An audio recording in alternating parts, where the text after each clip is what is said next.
If someone is getting richer, and there is someone below him who is in need, why don't the rich people help those who are suffering in poverty?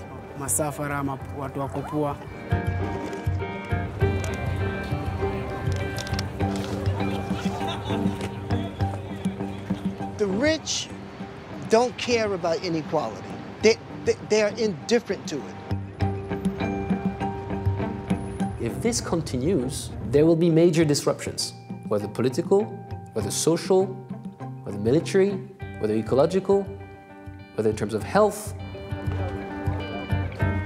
Inequality undermines a social cohesion and a sense of a shared society. It actually undermines people's willingness to protect the environment.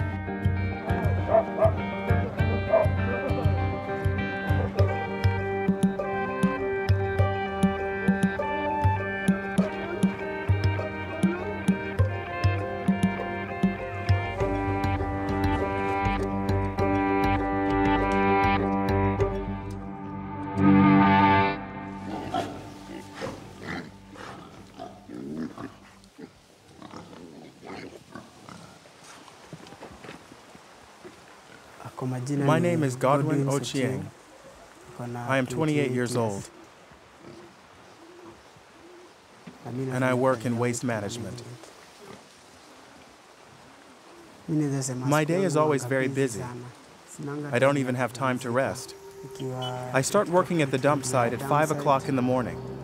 Sometimes I wish I could give myself a day off, but it's not possible.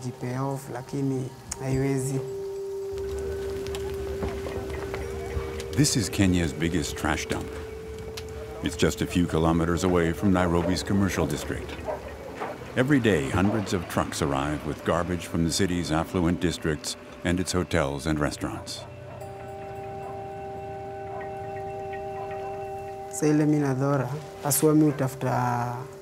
I sort the trash because I'm trying to earn a little money.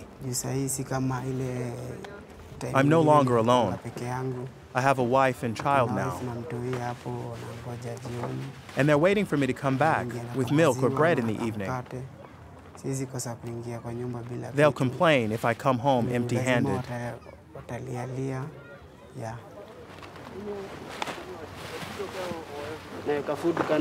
I collect food and put it aside to feed my pigs. They have to eat too.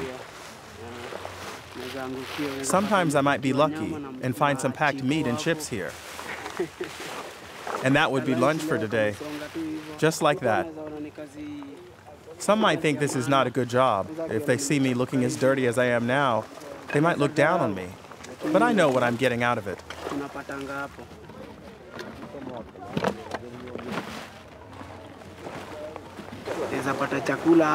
You can find food here. There's meat. Do you see these people around here? They depend on us. They're mainly here because of meat.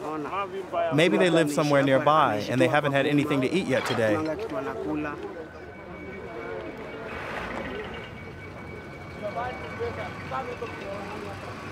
Every day, hundreds of people from the nearby slums come here in the hope of scavenging food or anything else that might come in handy. One of them is Wambui Gitonga. My mom was working here, and this is where she had her income. And because she didn't have a lot of money, and we are many in our family, so she was coming here and work and we have a daily bread. So I learned this is the place I can find money, but I have my own dreams.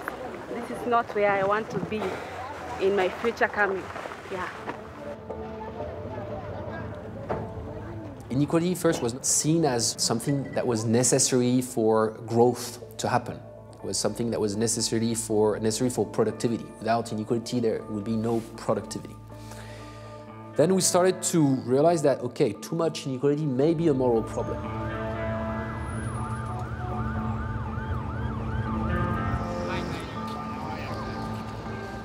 It's 5 a.m. in Brooklyn, New York. Pierre Simmons is on his way to work. People look at you and they think what they're going to think. Oh, look at that person. They're picking up that garbage and things like that. You can't let that stop you. If you have rent to pay and you worry about that, your rent doesn't get paid. I took a walk outside one day and went around the corner, and I saw the recycle bags full of bottles and cans, and I said, you know something? I seen all that money. That's what it translated to me. Money. You get up at 4 o'clock in the morning, go out there, hit the streets by 4 o'clock, the world is yours. You hit those key places with a big enough shopping cart. By 8 o'clock, the shopping cart is blooming. What I like about it is my independent freedom. I go out and I make $75 a day. I pay myself a salary. My mother taught me from when I was a baby, do not depend on people. You must get your own people.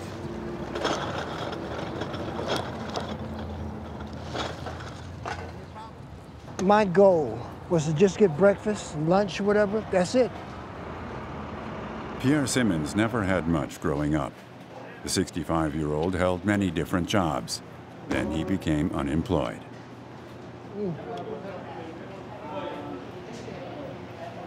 For me to be happy, I need peace with God. People who look down on Kenyans, I think a lot of them have a surprise waiting for them down the road. They need not be judgmental about other people because they themselves are a paycheck away from homelessness.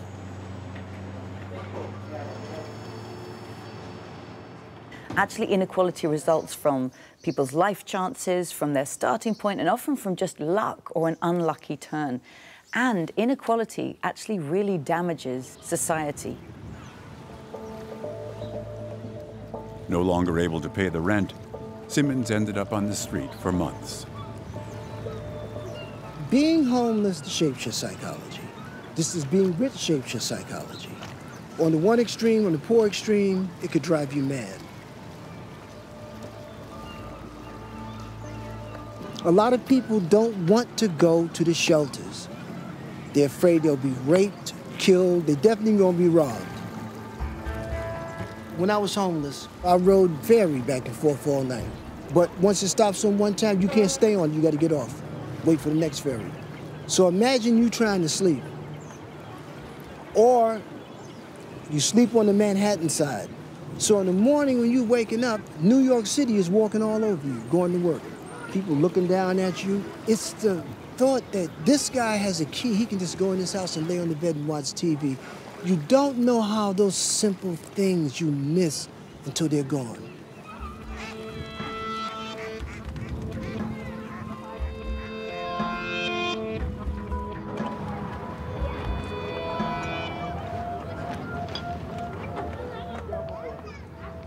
Garbage dumps can provide a lifeline for people like Godwin Ochieng.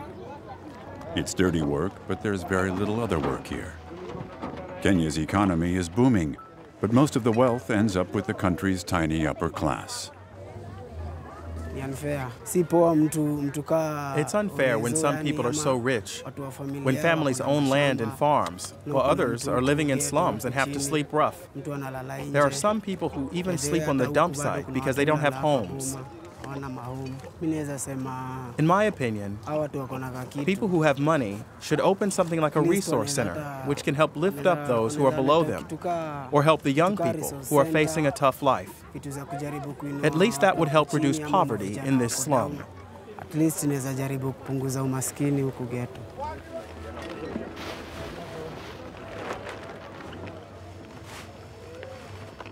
Actually, what really matters to lift people out of poverty is investments in education, in health, and infrastructure. It's whether or not the governments do these investments. It's really important for a society to try to enable children from low-income families to have that opportunity in life, to get the kind of education that gives them a chance, but also not to leave people falling vulnerably into poverty. The social inequality here is striking. Most Kenyans have neither health insurance nor state pensions. 40% of the population lives on less than $2 a day. At the same time, there are more than 9,000 dollar millionaires in Kenya. They include some of the country's leading politicians.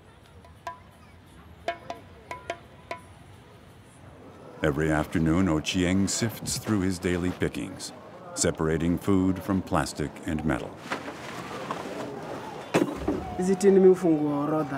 You see these containers? I arrange them on paper on the floor. I employ a guy who comes in on Sundays and weekdays to wash, clean, and dry them. When they look clean and shiny, people buy them.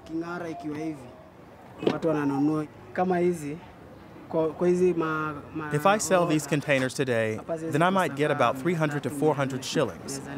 That's enough to feed my family for today and even tomorrow afternoon before I get back home after work. His income of $3 or $4 a day lifts Ochieng over the international poverty line set by the World Bank at $1.90. The United States is not just one of the richest countries in the world, it's also home to some of the most glaring inequality. As the rich rapidly get richer, the poor continue to get poorer. Over a period of 38 years now, there was massive growth in this country. But the bottom 50% Americans, they did not benefit from that growth. The U.S. is now home to almost 600 billionaires. At the same time, about 40 million Americans live in poverty. In 2014, Pierre Simmons gave a speech about poverty to the United Nations on behalf of Sure We Can, a nonprofit recycling center in New York. Well, Sure We Can is a very unique place. When I first came here, I was struck. Here's a place that opened up the gates. I see a community of people. They're all working, cutting boxes, and I looked around and I seen people bringing out fresh home-cooked food, big trays of it. And I said to myself, what is this? They showed me what to do. I thought you just put 24 bottles in a box. No. They said, you want more money, sort them. They began to explain to me who was who. That Sister Anna was running this place, and right there I knew. I said, wow, there's a touch of God here. Telling me, so now you redeem the 5 cents, and you recover also the dignity and the value of each human being. Each of us can do a lot, given the chance. I don't think anybody here at Sure We Can wants to live like Wall Street people. We are rich in some way, and I think when the persons have the ability to participate in decision-making, in managing their own life, that is already ending poverty.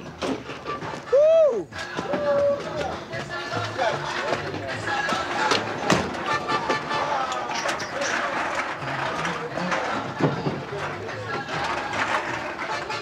Resilience, strength, and conviction doesn't depend upon money. It depends upon spirit and actually often community. So there is amazing transformative power lying in many of the world's poorest communities. Thousands of traders have set up shop near Nairobi's Dandora landfill. They buy and sell the goods that the garbage pickers bring them from the dump. It's a bustling economy, but with very low profit margins. They may both have millions of poor people, but there's a huge wealth gap between Kenya and the United States. It takes the average Kenyan 20 years to earn the equivalent of the average annual income in the U.S. People like Ochieng would need the better part of a lifetime. The world is more unequal than any one nation within it. It's extreme levels of inequality between the poorest nations and the richest. And in fact, when you look at wealth, the accumulation of wealth is rising to a fraction of a global 1% at an extraordinary rate. New York is not just one of the cities with the most billionaires. It's also one of the most wasteful urban centers on Earth. More trash is produced per capita here than in most other cities. But many of the objects don't belong in the garbage in the first place, as retired sanitation worker Nelson Molina can testify. For 32 years, he's salvaged treasures from the trash, enough to fill a small museum. And you set this all up? I set all this up. That's ancient, yes. man. That's over 40-something, almost 50 years old. Yes, sir. The movie projectors. Oh, come on. Super 8. Super 8. I got a sick-ass and original Sonny and They Cher. say we're young and we don't know. Yeah, that's it, baby. That's it. Wow. This is what New Yorkers throw out every single day. This has history, man. If you give me 3 months, I can furnish a 2-bedroom apartment. And I'm talking about living room, bedroom, bathroom, everything. It's all out there. When I was a kid, my mother always told us, if you can use it again, you save it. Trash is part of a professional discipline for anthropologist Robin Nagel. She also worked as a garbage collector, which made her see trash with different eyes. You could almost say trash doesn't exist. We could decide it's not trash. It's simply something in between my use and its next use. The cultural forces in which many of us exist today tell us to hurry and go faster and do more and never slow down.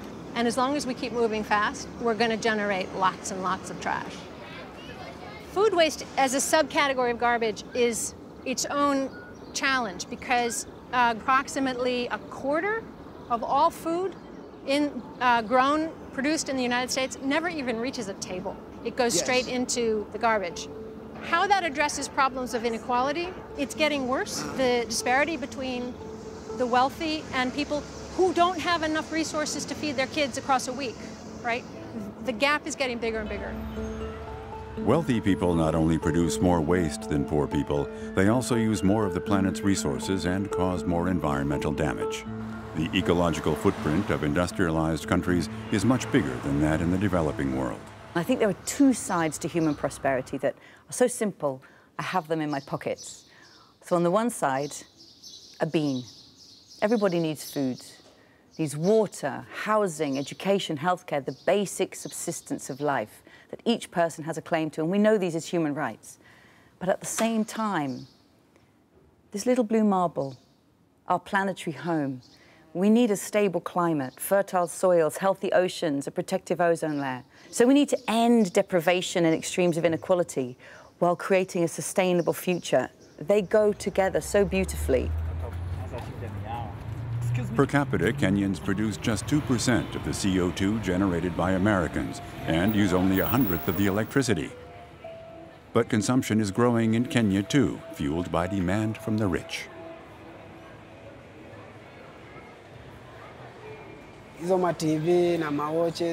These TVs and watches are a luxury. But when you have the money, you can buy them and feel like everyone else.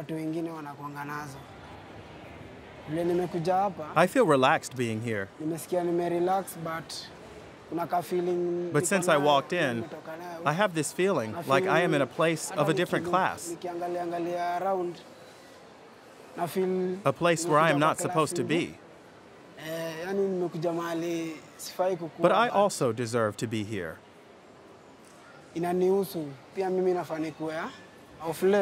Lately, I have noticed more shopping malls being built than schools and children's homes. The way I see it, they are investing more in malls than in homes, hospitals, and schools. Inequality can actually disrupt an economy. An economy that is too unequal is an economy that is not going to do the proper investments in order for this economy to flourish in the future. Okay. New York-based artist Paul Wilinski has also figured out how to make money out of trash. He creates artworks using discarded everyday objects, like the cans collected by Pierre Simmons. This is trash that the rich are willing to invest in. One of Wilinski's works adorns a friend's luxury apartment. So this is it? Yeah, this is 432 Park Avenue. Wow. A little too high for me. Too high for you. Yeah, you gotta be joking. Wow. Yeah. Apartments in the Manhattan skyscraper sell for between $17 and $95 million. Come and look at your cans. Oh, wow, okay. What this once was has been transformed to what we see now. But there's still a memory of what it was, right? Okay. Do you feel any bitterness about the fact that, you know, the residents of this apartment are able to spend, you know, tens of thousands of dollars on artwork. I don't want to judge them. I don't want to judge them. Maybe that might cross my mind, but it's not them that I'm concerned about.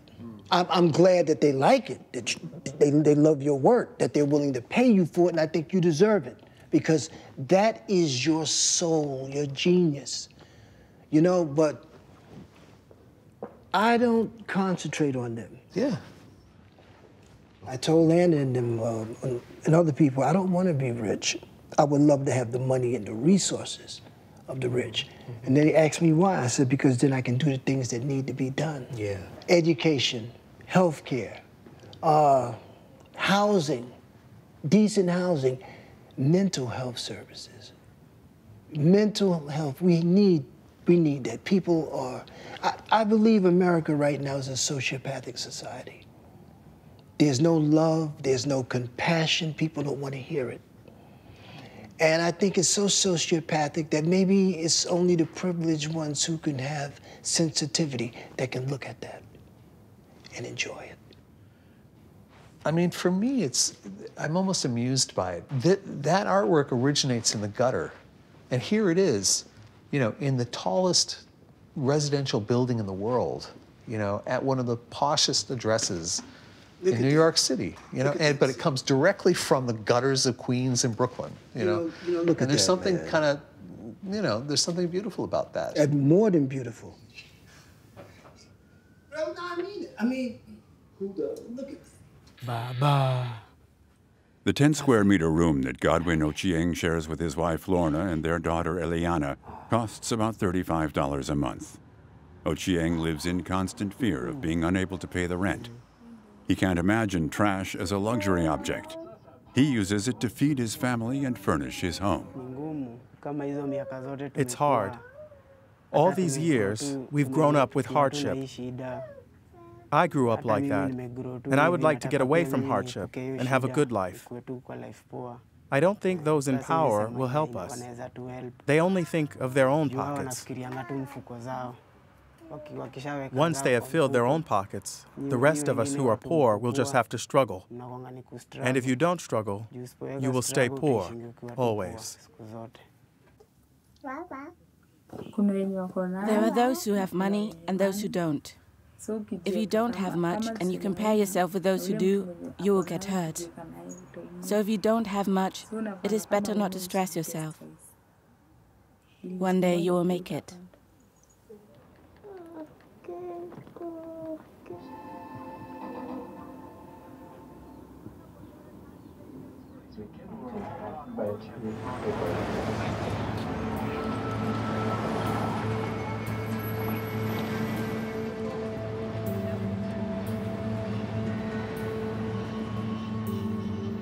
The rich don't care about inequality. They're indifferent to it. Inequality in America is growing so far. It's so far. At one time, one person or for one salary was able to support the whole family. It's gone. It's gone. Disparity between rich and poor, they'll try and make you think it doesn't exist. When you do bring these things up, the first thing that they'll say is, oh, you're talking about class warfare. Yes, I'm talking about class warfare. Yes, I'm the one who goes into the refrigerator and there's nothing there. I'm that one, not you. You see this, stock exchange, Wall Street. These people are on a mission. They want more money. They want more control. There's going to have to be either a great rebellion or a great revolution. I don't care whether it's that you boycott them, that you stop watching TV. Stop looking at the advertisements. Stop buying stuff. People in America work to buy stuff. Cell phones, flat screen TVs, computers, as soon as you take them out of the box, they're obsolete. What kind of madness is that?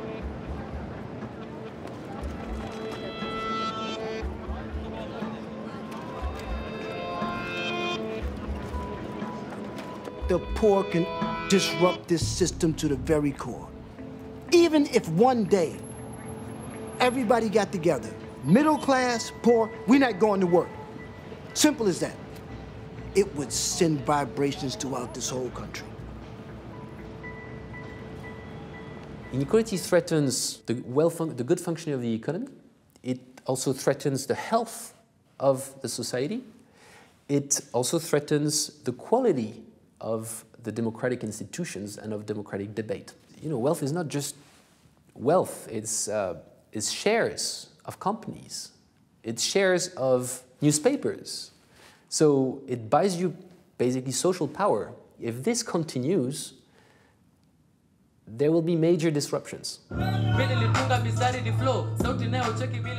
the dump site in Dandora is a youth club. Here, young people meet and sing about life, love, poverty, drugs, and violence. There is a lot of talent in the slum areas, but much of it gets wasted. When they can't make money out of music, they switch to selling drugs. In my opinion, the government doesn't support young people.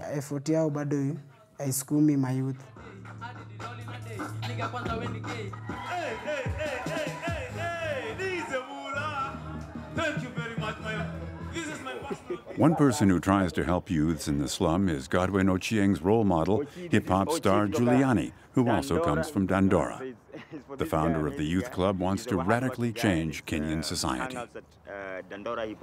The people can never live themselves from poverty. Anybody who's going through our education system is underprivileged already. Anybody that is going through our health system most likely come out dead than alive. You see, so it's the poor who feel all these effects. So it's for us to organize, it's for us to get informed, it's for us to be active so that we get things done. Otherwise, we can't promise our kids anything. Do I think inequality could ever be a good thing? No. There has to be, either we all gonna sail this ship together or it's gonna sink. In a house on a hill, up the stairs, down the corridor, into a room where she'd be waiting for him. That was when I was the guy next door.